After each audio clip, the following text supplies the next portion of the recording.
नमस्कार, एक बार फिर से आप सभी का स्वागत है। इस वीडियो के माध्यम से मैं आप लोगों के द्वारा पूछे गए एक सवाल का जवाब देने वाली हूँ। बहुत सारी पत्नियों का और पतियों का ये सवाल था कि क्या 498A का मामला दर्ज होने के बाद पत्नी घर में रहने का हक अधिकार का दावा कर सकती है या पत्नी वापस आके घर में रह सकती है। पत्नी का भी ये सवाल था कि क्या उसने पति पर अगर 498A का मामला दर्ज करा दिया है, डीवी एक्ट का मामला दर्ज करा दिया है, तो क्या वो उस घर में वापस आकर रहने का हक मांग सकती है या दावा कर सकती है, रह सकती है। जब तक ये मामला सेटल नहीं हो जाता तो आप खुद सोचिए एक कॉमन सेंस के कि जिस परिवार पर आपने ये आरोप लगाया है कि आपको प्रताड़ित किया गया है, परेशान किया गया है, मारा पीटा गया है और 498A जैसा मामला जिस परिवार के खिलाफ आपने दर्ज कराया है, आप उस घर में रहने के हक अधिकार का दावा कैसे कर सकती हैं। अगर महिला ने 498A का मामला पति के खिलाफ दर्ज कराया है तो फिर वो ये अधिकार खो देती है कि उस घर में वापस आकर रहे, क्योंकि ऐसे महिला को ससुराल पक्ष वाले रखने के लिए भी तैयार नहीं होते हैं जब तक वो मामला सुलझ नहीं जाता है, न्यायालय से सेटल नहीं हो जाता है तब तक। या फिर न्यायालय भी इस बात को ध्यान में रखता है कि एक तरफ तो आप कह रही हैं मारा पीटा गया, परेशान किया गया, प्रताड़ित किया गया, दूसरी तरफ आप उसी घर में जाकर रहने की भी बात करती हैं। तो जिस घर से आपको इतनी प्रताड़ना मिली हो, परेशान किया गया हो, आपकी जान को खतरा हो, इस तरह के आरोप लगाए जाते हैं, उसके बाद आप उसी घर में जाकर रहने का दावा कैसे करेंगी, हक अधिकार कैसे मांगेंगी। ये अधिकार तो आपने उसी दिन खो दिया जिस दिन आपने परिवार के खिलाफ इस तरह का मामला दर्ज कराया। तो अगर आपको उस घर में जाकर रहना है तो आप 498A करने के बाद उस घर में जाकर रहने की का दावा करना तो भूल ही जाइए। मामला सुलझ जाएगा, आपका सेटलमेंट हो जाता है, आप लोगों का समझौता हो जाता है, तब आप जाकर उस घर में जरूर रह सकती हैं, क्योंकि तब परिवार वाले भी आपको रखने के लिए तैयार हो जाएंगे, सारे गिले शिकवे खत्म हो जाते हैं और फिर ऐसे मामले में न्यायालय भी इंटरफेयर नहीं करता अगर आपका समझौता हो जाता है तो। लेकिन अगर आप परिवार पर इस तरह के आरोप लगाएंगी, उसके बाद आप घर जाने का दावा भी करेंगी रहने का, तो न्यायालय भी आपको कैसे कहेगा उस घर में जाकर रहने के लिए जहां पर आप जिन परिवार वालों के खिलाफ आपने ऐसा मामला दर्ज कराया है। तो अगर आप 498A का मामला दर्ज करा देती हैं ससुराल के खिलाफ, तो वहां पे रहने का हक अधिकार आप नहीं मांग सकती। मामला सुलझ जाएगा, उसके बाद ही जाकर आप रह सकते। अगर सिर्फ डराने धमकाने परेशान करने के उद्देश्य से आपने मामला दर्ज कराया था तो आप मामले को सेटल कर लीजिए और फिर जाकर परिवार के साथ खुशी खुशी रहिए। लेकिन इस तरह के मामले दर्ज कराने से और परेशान करने से ससुराल वालों जो उनके दिल में आपके लिए मान सम्मान होता है, जो रिस्पेक्ट होता है, जो प्यार होता है, वो खत्म हो जाता है, क्योंकि कहीं ना कहीं ये बातें जो है वो समाज में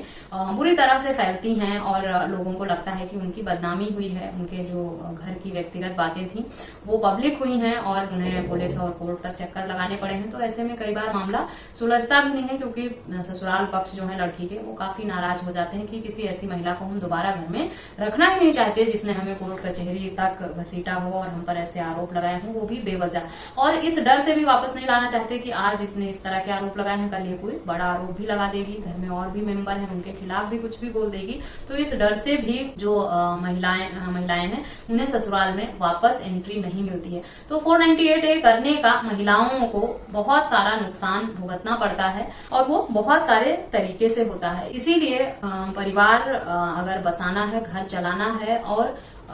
परिवार वालों के बीच मतभेद के चलते या गुस्से के चलते आप उनके खिलाफ इस तरह का मामला दर्ज कराने की सोच रही हैं, तो मैं तो कभी सलाह नहीं दूंगी कि आप ऐसी गलती करें, क्योंकि 498A जैसा मामला आपको कुछ अच्छा नहीं देके जाएगा, लेकिन आपके खिलाफ बहुत सारी प्रॉब्लम खड़ी कर देगा, आपके अगेंस्ट बहुत सारी बातें हो जाएंगी, ससुराल वालों के दिल में जो जगह है, प्यार है, इज्जत है, वो भी गई, समाज में नाम खराब हुआ और आपने हक अधिकार ससुराल में रहने का खो दिया। कोई दावा नहीं कर सकती, किसी तरह से वापस घर में रहने की मांग नहीं कर सकती। किस मुंह से करेंगी आप? अपने ससुराल वालों से भी अगर कहें कि मुझे वापस आके रहना है तो वो भी तो आपसे यही सवाल पूछेंगे, क्यों? अभी तक तो आपको लग रहा था हमने बहुत टॉर्चर किया, प्रताड़ित किया, परेशान किया, फिर अगर हम इतने बुरे हैं तो हमारे साथ रहना ही क्यों है? आपने क्यों आके रहना चाहती हैं यहाँ? तो क्या जवाब देंगी आप? तो 498A जैसे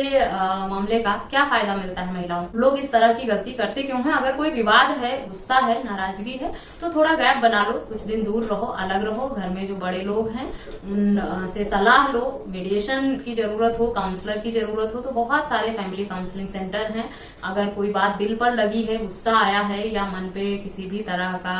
गहरा प्रभाव पड़ा है, किसी बात से कुछ हर्ट हो गया है, कुछ आपके पार्टनर ने ऐसा बोला है जो आप जिससे आपके दिल पे बहुत चोट लगी है, तो आप उसे कन्विंस करें, वो गलती उसे बताएं और उसे समझाएं और खुद भी समझने का प्रयास करें। जो हालात हुए या किस वजह से वैसे शब्द बोले गए, कोर्ट कचहरी पुलिस या इस तरह के विवाद सिर्फ समस्याओं को बढ़ाते हैं, दिलों में दूरियां उत्पन्न करते हैं, उससे किसी भी तरह से समस्या का हल नहीं निकलता है। बहुत रेयर ही मामले ऐसे होते हैं जिसमें 498A जैसे मामले दर्ज होने के बाद समझौते हो पाते हैं, क्योंकि ज्यादातर ससुराल वाले लड़की के जब महिलाएं इस तरह का मामला दर्ज कराती हैं तो वो उनके मन में एक डर ही आ जाता है और उनको लगता है कि नहीं, ऐसी लड़की को तो अब हम घर में नहीं लाने देना चाहते, चाहे हमारा बेटा अब हमारा ही रहेगा, इसको नहीं घर में घुसने देना, क्योंकि ये आके पता नहीं और क्या क्या आरोप लगाएगी घर वालों के ऊपर, कल को कोई और मामला दर्ज करा देगी या अपना ही कुछ अपने आप को नुकसान पहुंचाने की कोशिश करेगी और कह देगी हमने इसके साथ कुछ गलत किया है, इस सब तरह। तो इस तरह की गलती करने से महिलाएं बचें। 498A DV एक्ट जैसे मामले जो आप लोग दर्ज कराती हैं, इसका बहुत सारा साइड इफेक्ट है और ये अगर आपका मामला सुलझ भी जाता है तो आप ससुराल वापस चली भी जाती हैं रहने, तो भी दिलों में एक जो दूरी बन जाती है। कई बार मजबूरी में लोग समाज को देखते हुए, अपनी समाज में इज्जत मान मर्यादा प्रतिष्ठा को देखते हुए भी समझौता कर लेते हैं कि विवाद को बढ़ाने का फायदा नहीं है, लोगों के बीच में अपनी इमेज खराब होगी, इसलिए भी सुलह समझौता कर लेते हैं, लेकिन उनके दिलों में एक दूरी बन जाती है, रिस्पेक्ट जो है वो खत्म हो जाता है। तो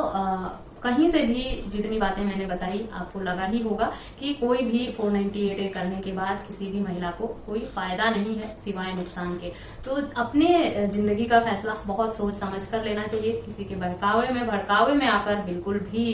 इस तरह के फैसले ना लें। खास तौर पे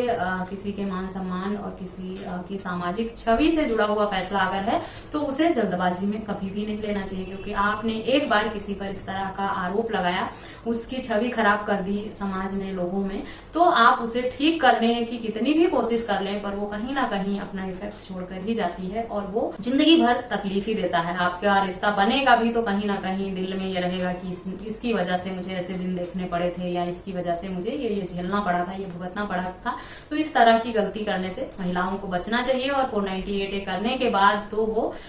उस घर में वापस रहने का हक अधिकार का दावा नहीं कर सकती और ना ही परिवार वाले एक्सेप्ट करते हैं। वो मामला सुलझा लेने से, सेटलमेंट करने से ही उस घर में वापस जाने के रास्ते वापस खुलते हैं। वो आपको समझ में आ गया होगा। इस तरह के किसी अन्य टॉपिक पर भी अगर आपके सवाल हैं तो मुझे पूछ सकते हैं, या